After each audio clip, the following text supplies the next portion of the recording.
விடுதலை சிறுத்தைகள் கட்சியோட தலைவர் அண்ணன் திருமா நாடாளுமன்ற உறுப்பினர் பதவியை தவிர்த்துட்டு சட்டமன்ற உறுப்பினராக ஆகணும், மாநில அரசியலில் கூடுதல் கவனம் செலுத்தணும்.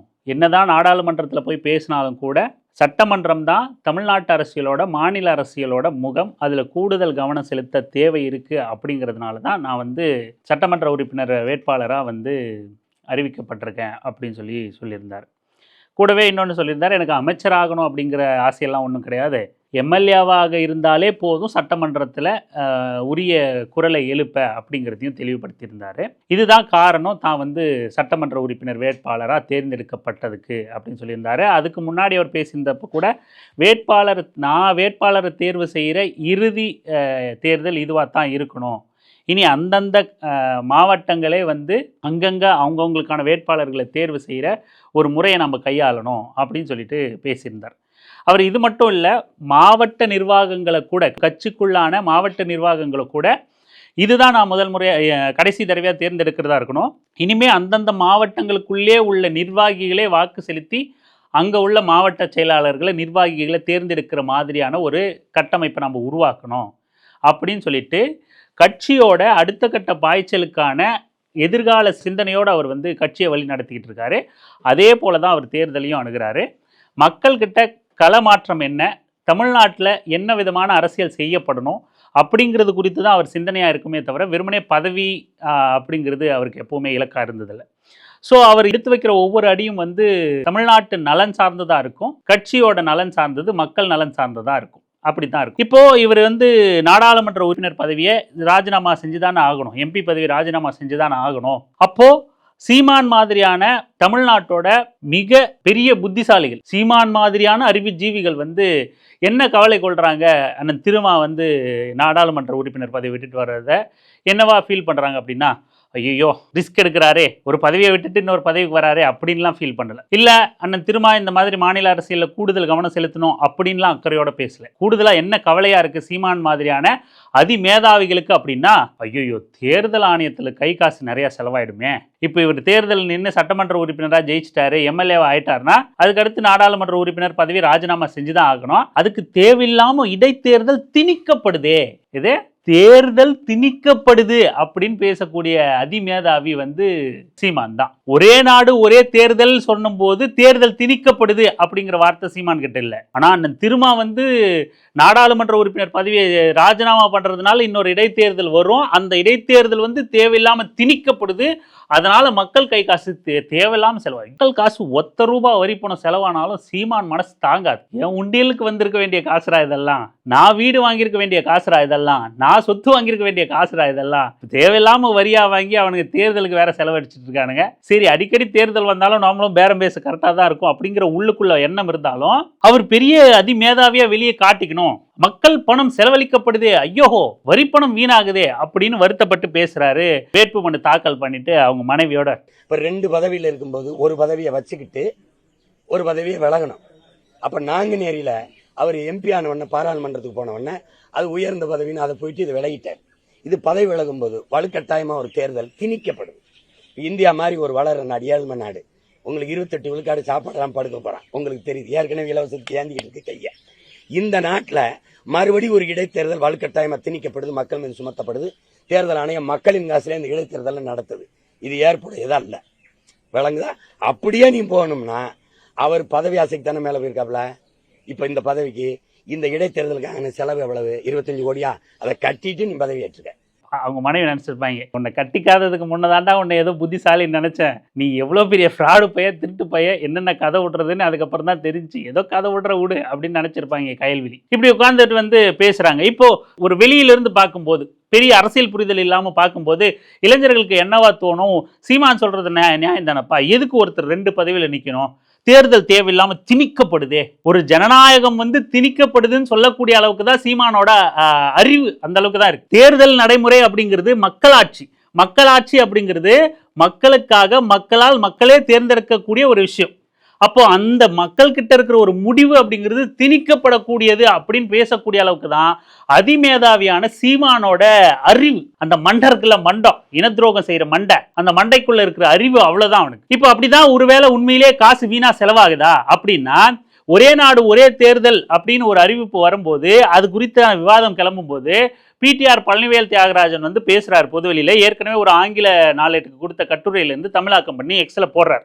நிறைய இடங்கள் அவர் பேசினார். அவர் பேச்சோட வந்து வைரல் ஆச்சு. அவர் என்ன குறிப்பிட்டிருந்தார்னா, நாடு முழுக்க சட்டமன்ற தேர்தலுக்கு செலவு பண்ற தொகை வந்து கிட்டத்தட்ட 5500 கோடி அப்படிங்கிறார். அந்த 5500 கோடி அப்படிங்கிறது வந்து தேர்ந்தெடுக்கப்படுற சட்டமன்ற உறுப்பினர்கள் அந்த உறுப்பினர்களுக்கு ஒதுக்கப்படுற தொகுதி மேம்பாட்டு நிதியில வெறும் 5-8% தான் அப்படின்னு சொல்றாரு. அதனால தேர்தல் செலவு அப்படிங்கிறது இங்க ஒன்றும் பெரிய விஷயம் இல்லை. இன்னும் சொல்ல போனா தேர்தலுக்கு இன்னும் கூடுதலா செலவு செய்யப்படணும் அப்படின்னு பழனிவேல் பிடிஆர் வந்து சொல்றாரு.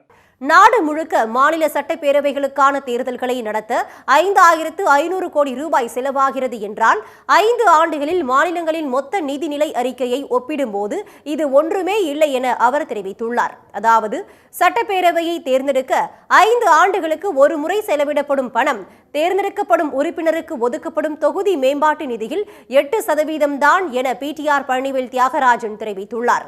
ஒரே நாடு ஒரே தேர்தல் மூலம் அரசு நிதி மற்றும் வளங்களுக்கு எந்த பலனும் இல்லை என்றும், அதே சமயம் அரசியல் கட்சிகளின் செலவு நிச்சயம் குறையும் என்றும் குறிப்பிட்டுள்ளார். ஆனால் அரசியல் கட்சிகளின் செலவை குறைக்க அரசியலமைப்பின் அடிப்படையை அழிக்க வேண்டுமா என்றும் அவர் கேள்வி எழுப்பியுள்ளார். மேலும் தேர்தல்களுக்காக இன்னும் நிறைய செலவு செய்ய வேண்டும் என கூறியுள்ள பிடிஆர் பழனிவேல் தியாகராஜன், அப்போதுதான் ஜனநாயகத்தின் மகத்தான செயல்பாடு அதிகபட்ச நேர்மையோடு நம்பகத்தன்மையோடு வெளிப்படையாக நடப்பதை உறுதி செய்ய முடியும் என உறுதிபட தெரிவித்துள்ளார். அவர் சொல்லிட்டா சரியாயிடுமாப்பா அப்படின்னா கிடையாது. ஏன் நம்ம இதை மேற்கோள் காட்டுறோம் அப்படின்னா, அவர் ஏன் இதை சொல்றாரு, நாமளும் ஏன் அதை மேற்கோள் காட்டுறோம் அப்படின்னா, அவர் சொல்றதுல உண்மை இருக்கு. என்னன்னா, தேர்தல் அப்படிங்கிறது தான் இங்க அடிப்படையான ஜனநாயகத்துக்கான வழி. நான் வாக்கு செலுத்துற என்ன ஆளக்கூடிய நபர் நான் தேர்ந்தெடுக்கக்கூடிய நபர் தான் அப்படிங்கிற உறுதிப்படுத்துற ஒரு வழிமுறை. அப்போ அதுக்கு கூடுதலா செலவு பண்ணாம வேற எதுக்கு கூடுதலா செலவு பண்றது? இங்க உண்மையான மக்களாட்சி நடைபெறுது அப்படிங்கிறத உறுதி செய்யறதுக்கான வழிமுறையும் அதுக்கான செலவினங்களும் தான் அதிகப்படுத்தணும். இன்னும் சொல்ல போனா தேர்தல் ஆணையம் இன்னும் பரவலா வாக்கு செலுத்த வர மக்களை ஊக்கப்படுத்துற மாதிரி அங்க வெயில்ல வராங்களா அவங்களுக்கு ஜூஸ் கொடுக்குற ஏற்பாடு பண்ணணும். அங்க டெம்பரவரி மருத்துவ முகாம்லாம் ஏற்கனவே தேர்தலை செஞ்சிருக்காங்கன்னு நினைக்கிறேன். அந்த மாதிரி மருத்துவ முகாம்களை ஏற்பாடு பண்ணணும். கியூவை குறைக்க முயற்சி பண்ணணும். கியூ நிக்கிற மாதிரி நீண்ட வரிசை நிக்கிற மாதிரி இருந்தா தற்காலிக நிழற்குடைகளை அமைச்சு தர வழிவகை செய்யணும். இன்னும் சொல்ல போனா இந்த மாதிரி நீண்ட கியூக்கள் ஏற்படாம இருக்கிற மாதிரி போலிங் பூத்தை வந்து உடைச்சி நிறைய பல பூத்துகளை உண்டாக்கணும். பழங்குடியின மக்கள் இருக்கிற இடத்துல அவங்களுக்கு தனியா பூத்துகள் வைக்கணும். பாதை இல்லாத இடங்கள்ல அங்கேயே கொண்டு போய் தேர்தலை நடத்துற மாதிரியான வழிமுறைகளை கையாளணும். ஒருவேளை மக்களுக்கு போக்குவரத்துல சிரமம் இருக்கு அப்படின்னா அவங்கள வாக்கு செலுத்த ஊக்குவிக்கிற மாதிரி வாகனங்களை ஏற்பாடு பண்ணி அவங்கள கொண்டு வந்து வீட்டில் கொண்டு போய் விடுற மாதிரியான ஏற்பாடுகளை, அல்லது ஏற்கனவே அரசு பேருந்து இருந்துச்சுன்னா அன்னைக்கு ஒரு நாள் இலவச பயணம் எல்லாருக்கும் அனுமதிக்கப்படும் அப்படிங்கிற மாதிரியான பல முன்னெடுப்புகளை முன்னெடுத்து, இன்னும் சொல்ல போனா இது சிறப்பானது. போக்குவரத்து ஒரு நாளைக்கு வாக்கு செலுத்த அன்னைக்கு ஒரு நாள் எங்க வேணா பயணிக்க இலவச அனுமதின்னு சொன்னா அது இன்னும் வரவேற்கக்கூடியது. தேர்தல் ஆணையம் இந்த மாதிரியான நடைமுறைகள் எல்லாம் இன்னும் கூடுதலா முன்னெடுத்து இன்னும் கூடுதலா செலவு செய்யலாம், தப்பே இல்லை. மக்களுக்கான ஜனநாயக உரிமையை மக்களால் தேர்ந்தெடுக்கப்படக்கூடிய உறுப்பினர் தான் தங்களை ஆள வராங்க அப்படிங்கிறத உறுதிப்படுத்தும். இன்னும் இவிஎம்மோட நம்பகத்தன்மையை அதிகப்படுத்தணும். இப்போ வந்து ஏற்கனவே வாக்காளர் பட்டியலில் வந்து புகைப்படங்கள் இடம்பெற்றிருந்துச்சு, அதை நீக்கியிருக்காங்க. அந்த மாதிரியான செயல்பாடுகளை தவிர்த்து செலவு கூடுதலா ஆனாலும் செலவை கணக்கில் எடுக்காம இன்னும் கலர் பிரிண்டிங்ல கூட வாக்காளர்களோட பூத் ஸ்லிப்ஸை வந்து கலர்ல கூட பிரிண்ட் பண்ணி தரணும். இப்படி எந்த அளவுக்கு கூடுதலா தேர்தலோட அக்யூரசியை துல்லியத்தன்மையை தேர்தல் ஆணையம் அதிகப்படுத்துதோ அந்த அளவுக்கு மக்களுக்கு மக்களாட்சி மீதான நம்பிக்கை அதிகரிக்க கூடும். அதை தான் ஒரு தேர்தல் ஆணையம் முன்னெடுக்கணுமே ஒழிய எந்தெந்த வகையெல்லாம் சாத்தியப்படுதோ அந்தந்த வகையெல்லாம் மக்களாட்சியை உறுதிப்படுத்துற வேலையை முன்னெடுக்கணுமே ஒழிய இங்க தேர்தல் திணிக்கப்படுது அப்படின்னு இங்க கிறுக்கு பைத்தியக்கார பேசுறான்ல, அவனை பைத்தியக்காரன் அப்படின்னு சொன்னா உங்களுக்கு மனசு கஷ்டப்படலாம். என்னப்பா என்ன இருந்தாலும் ஒரு பெரிய தலைவர், அவரை நம்ம ஒருமையில பேசலாமான்னு தோணலாம். நாம பேசுற எந்த வார்த்தையும் வெளியிலிருந்து எடுத்தது கிடையாது, எல்லாம் சீமான் கிட்ட இருந்து எடுக்கிறது தான். சீமான் என்ன பேசினானோ அதை தான். சீமான் ஒருமையில பேசுறதும், சீமான் மயிரன் சொல்றதும், பச்சை மட்டன் சொல்றதும், பைத்தியக்காரன் சொல்றதும் எல்லாமே சீமானிடமிருந்து எடுக்கப்பட்ட வார்த்தைகள் தான். அதனால நம்ம மீண்டும் விளக்கம் கொடுக்கணும்னு நினைக்காதீங்க. இப்படி இந்த பைத்தியக்கார பைய தேர்தல் செலவை வந்து குறைக்கணும் அப்படின்னு சொல்றது எவ்வளவு பெரிய அடிமுட்டாள்தனம். ஒரு ஒரு ஒரு இடைத்தேர்தல் அப்படிங்கிறது எப்போ இந்த நிகழும் அப்படின்னா, இந்த மாதிரி உறுப்பினர் வந்து வேறு பதவிக்கு இப்ப 2 பதவியுமே ஒருத்தர் கேரி பண்ணணும் அப்படின்னு நினைக்கிறார் அப்படின்னா, இல்ல வாய்ப்புகள் பறிக்கப்படுது, அங்க இன்னொருத்தர் வந்து இன்னும் சிறப்பா செயல்படுவாரு, இது ஜனநாயகத்துல சரியா இருக்காது. என்னதான் மக்களே 2 பதவியும் வாக்கு செலுத்தி தேர்ந்தெடுத்தாங்களாம் கூட அதுல வந்து அந்த செயல்பாடுகள்ல வந்து சுணக்கம் ஏற்பட்டுரும். அதனால ஒரு பதவியை கேரி பண்ணணும், இன்னொரு பதவியை ராஜினாமா பண்ணணும் அப்படிங்கிற வரைக்கும் சரி. ஆனா அதுக்கு இடைத்தேர்தல் வைக்க கூடாது, ஏதாவது அதிகப்படியான வாக்கு வாங்கினாங்கல்ல அவங்க கிட்ட கொடுத்துரு, அவங்க ஆண்டுப்பாங்க அப்படின்னு சொல்றது இல்ல ஜனநாயகம். அது வாக்கு சதவீதத்தின் படி அதிகாரம் பகிர்ந்தளிக்கப்படணும் அப்படிங்கிறது வந்து இன்னும் அது வேற விவாதம். அதை நோக்கி நம்ம இன்னும் நகரவே இல்லை, அதுக்கான விவாதங்கள் நடக்கவே இல்லை, சிந்திக்கவே இல்லை. இப்படி ஒரு வேட்பாளர் தானா முன் வந்து ராஜினாமா செய்யும் போது அங்க இடைத்தேர்தல் நிகழும், அல்லது வேட்பாளர் திடீர்னு அசம்பாவிதம் நிகழ்ந்து அவருக்கு ஏதாவது ஒன்று ஆகும்போது இடைத்தேர்தல்கள் நிகழும். இந்த மாதிரி பல்வேறு சாத்தியக்கூறுகளில் இடைத்தேர்தல்கள் வந்துதான் தீரும்.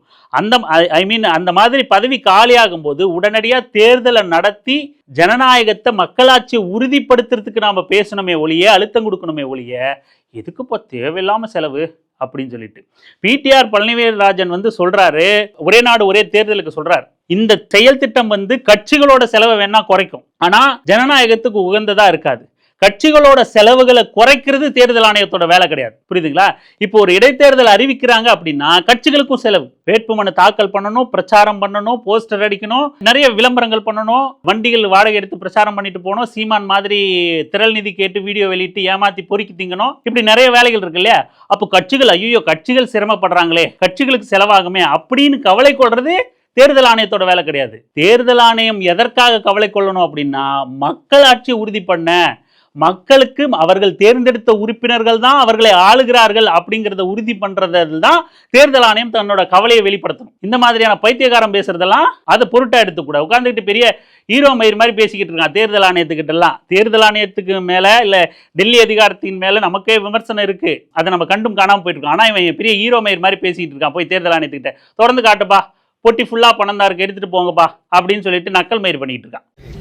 நீங்க இந்த ஆட்டுக்குட்டி எடுத்துட்டு போறது ஆஸ்பத்திரிக்கு போனாலும் முடிச்சு காசு பிடிக்கிறது, ஓட்டுக்கு காசு கொடுக்காம உங்களால் தடுக்க முடியுமா? முடியுதா?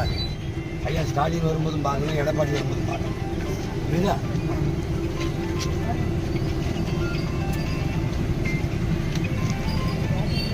அவ்வளவு பண்ணலாம். அவங்க வேலையை செய்யறாங்க. நீ யாரா இருந்தா என்ன, நீ பெரிய பருப்புன்னா வண்டியை திறந்து காட்ட மாட்டியா? அவங்க வழியில வர்றவங்கள அமைச்சராக இருந்தாலும், முன்னாள் அமைச்சராக இருந்தாலும், இன்னாள் அமைச்சராக இருந்தாலும் அவங்க வேலையை அவங்க செய்கிறாங்க. சோதிச்சா சோதனை பண்ணுறதுக்கு ஒத்துழைச்சிட்டு போ.